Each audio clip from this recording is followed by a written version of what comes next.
ये हमला सिर्फ निहत्थे पर्यटकों पर नहीं हुआ है। देश के दुश्मनों ने भारत की आत्मा पर हमला करने का दुस्साहस किया है। मैं बहुत स्पष्ट शब्दों में कहना चाहता हूं, जिन्होंने ये हमला किया है, उन आतंकियों को और इस हमले की साजिश रचने वालों को उनकी कल्पना से भी बड़ी सजा मिलेगी। सजा मिलकर के रहेगी।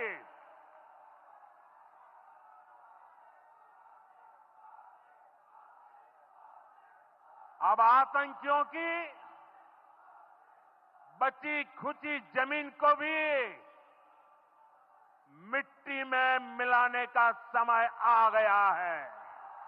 कल्पना से परे सजा दी जाएगी। जी हां, यही कहा था प्रधानमंत्री मोदी ने, और इस हमले की साजिश रचने वालों को उनकी कल्पना से बड़ी सजा मिलेगी। प्रधानमंत्री नरेंद्र मोदी की ललकार थी कि सजा कल्पना से परे मिलेगी, और सेना ने वही करके दिखाया। दुश्मन के घर में घुसकर भारतीय सेना ने जो पराक्रम दिखाया, जो तबाही मचाई, उससे पाकिस्तान की कमर टूट गई।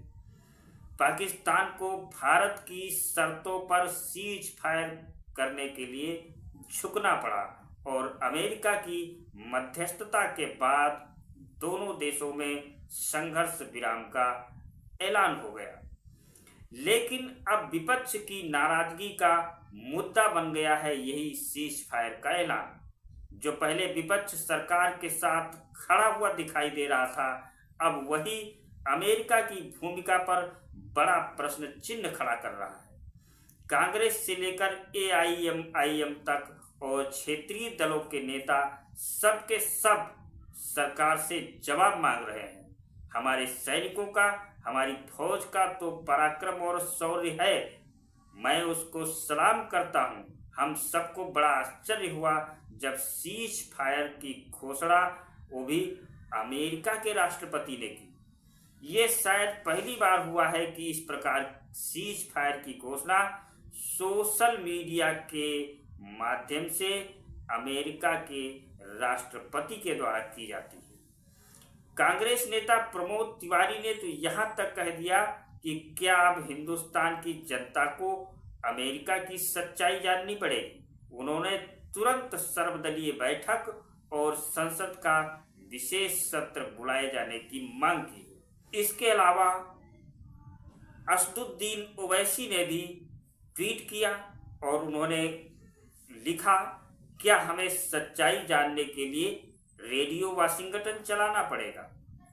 ट्रंप ने संघर्ष विराम का ऐलान क्यों किया, ये ओवैसी ने सवाल किया है। क्या हम आतंकी हमले को रोक पाए। वही शिवसेना के संजय राउत ने भी सरकार से स्पष्टीकरण मांगा है। विशेष सत्र बुलाकर पूरी सच्चाई सामने रखने की मांग की है, और उन्होंने कहा कि हमारा एक संप्रभु देश है, एक ऐसा देश है कि उसमें तीसरा कोई प्रेसिडेंट हस्तक्षेप नहीं कर सकता। यह हमारे संप्रभुता पर हमला है और यह सरकार की कमजोरी है, मोदी की कमजोरी है। पूरे विवाद पर अब सरकार के मंत्री भी पलटवार कर रहे हैं। गिरिराज सिंह ने कहा कि ये वही मांग है जो देश की जनता ने की थी, और पीएम मोदी ने वो करके दिखाया। नरेंद्र मोदी और सेना दोनों ने देश का सर ऊंचा किया है। हम गर्व से कहते हैं कि हम हिंदुस्तानी हैं। वही रक्षा मंत्री राजनाथ सिंह ने भी दो टूक कहा है कि ऑपरेशन सिंदूर केवल सैन्य कार्रवाई नहीं था, ये भारत की सैन्य और राजनीतिक इच्छा शक्ति का प्रदर्शन है। और अब पहलगाम की घटना के बाद दुनिया देख रही है कि जब भारत ने पाकिस्तान के भीतर घुसकर कई स्ट्राइक्स की है, आतंकवाद के खिलाफ जीरो टॉलरेंस की नीति पर चलते हुए हमारे प्रधानमंत्री नरेंद्र मोदी ने स्पष्ट कर दिया है कि ये नया भारत है जो आतंकवाद के खिलाफ सरहद के इस पार और सरहद के उस तरफ प्रभावी कार्रवाई करेगा। ये हमारे प्रधानमंत्री जी ने स्पष्ट रूप से संदेश दे दिया है। सेना ने वो पराक्रम करके दिखाया है जिससे पाकिस्तान का आतंकी ढांचा तहस नहस हो गया है। जिन बेस पर हमले हुए अब वहां पर सन्नाटा फैला हुआ है जिसे अब पाकिस्तान खुद दुनिया को बताने से भी कतरा रहा है, घबरा रहा है। बहरहाल सीमा पर अब सीज फायर हो गया है, लेकिन विपक्ष अभी सियासी फायर में लगा हुआ है। तो सीज फायर तो हो गया है लेकिन सियासी फायर अभी भी जारी है।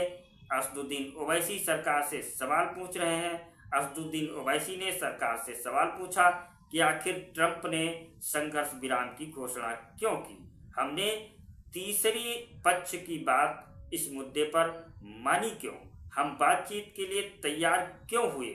ओवैसी ने यह भी पूछा कि क्या हम आतंकी हमले को रोकने में सफल हुए और क्या सीज फायर कराना ही हमारा उद्देश्य था, हमारा मकसद था। अब सीज फायर के इस फैसले पर आप क्या सोचते हैं, अपनी राय हमें कमेंट में जरूर बताएं। धन्यवाद।